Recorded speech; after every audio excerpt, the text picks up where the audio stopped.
শীতের দিনে মচমচে গরম পিঠার মজাই আলাদা। তাই আজকে আমি আপনাদেরকে নারিকেলের পুর দিয়ে এই কাটা পিঠাটা তৈরি করে দেখাবো। এই কাটা পিঠাটা খেতে অসাধারণ।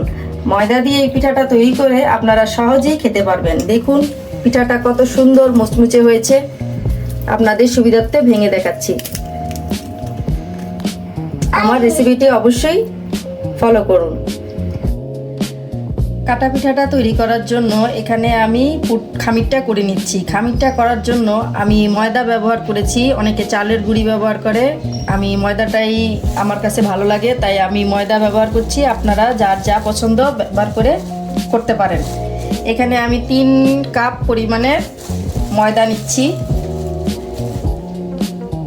মেজারমেন্ট কাপের 3 কাপ পরিমাণ ময়দা নিলাম। এখন দিয়ে দিচ্ছি মাপ মতো লবণ দিয়ে হালকা আমি ময়দাগুলোকে একটু মেখে নিচ্ছি। ময়দাটার সাথে এখন আমি পরিমাণ মতো লবণ মিক্স করে নিচ্ছি। দিয়ে দিচ্ছি 1/3 কাপ সয়াবিন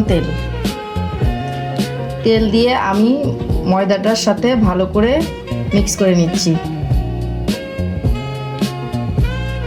ময়দা আর তেল আমি ভালো করে মিক্স করে নিলাম। আমার ডোটা এইভাবে হয়েছে। এখন আমি পরিমাণ মতো হালকা হালকা করে পানি অ্যাড করব আর একটা ভালো ডো তৈরি করব। ডোটা আমার তৈরি হয়ে গেছে। এখন আমি এটা আধা ঘন্টার জন্য রেস্টে রেখে দেব।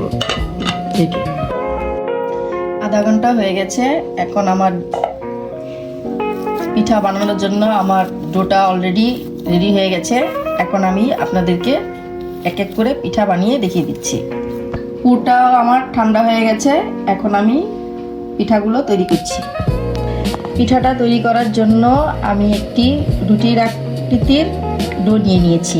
এখন আমি এটা বেলে একটু হালকা ময়দা দিয়ে ছড়িয়ে একটি রুটির মতো তৈরি করব। পুরটাকে আমি নিয়ে হাতের সাহায্যে এভাবে একটি লম্বালম্বি শেপ করে নিলাম। এখন আমি এই রুটিটার মধ্যে এভাবে রেখে এভাবে উল্টিয়ে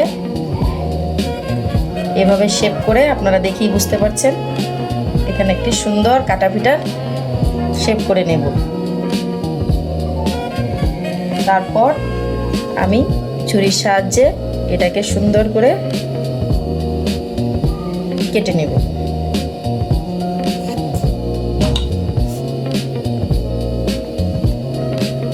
হয়ে গেল আমার কাটা পিঠা। এখন সবগুলো তৈরি করে ফিরে আসছি।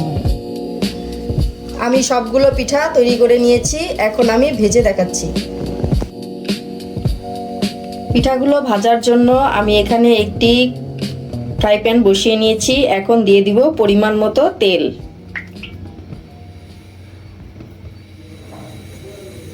এখানে আমি পরিমাণ মতো তেল দিয়েছি। তেলটা গরম হওয়া পর্যন্ত অপেক্ষা করছি। তেলটা আমার হালকা গরম হয়ে গেছে। এখন আমি পিঠাগুলো এক এক করে ছেড়ে দিচ্ছি।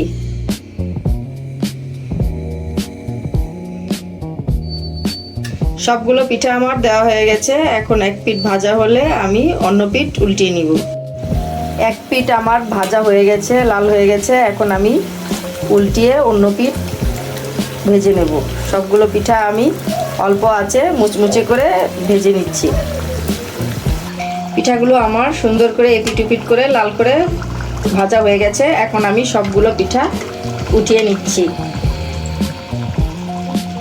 তারপরে অন্য পিঠাগুলো ভেজে আবারও ফিরে আসছি। তৈরি হয়ে গেল আমার মজাদার কাটা পিঠা। কাটা পিঠার রেসিপিটি যদি আপনাদের ভালো লেগে থাকে তাহলে লাইক, কমেন্ট এবং শেয়ার করতে ভুলবেন না। আর যারা আমার চ্যানেলটি সাবস্ক্রাইব করেননি তারা অবশ্যই সাবস্ক্রাইব করে বেল আইকনটি বাজিয়ে রাখবেন। নতুন নতুন রেসিপি আপনাদের কাছে পৌঁছে যাবে। আর যারা সাবস্ক্রাইব করেছেন তাদেরকে অসংখ্য ধন্যবাদ।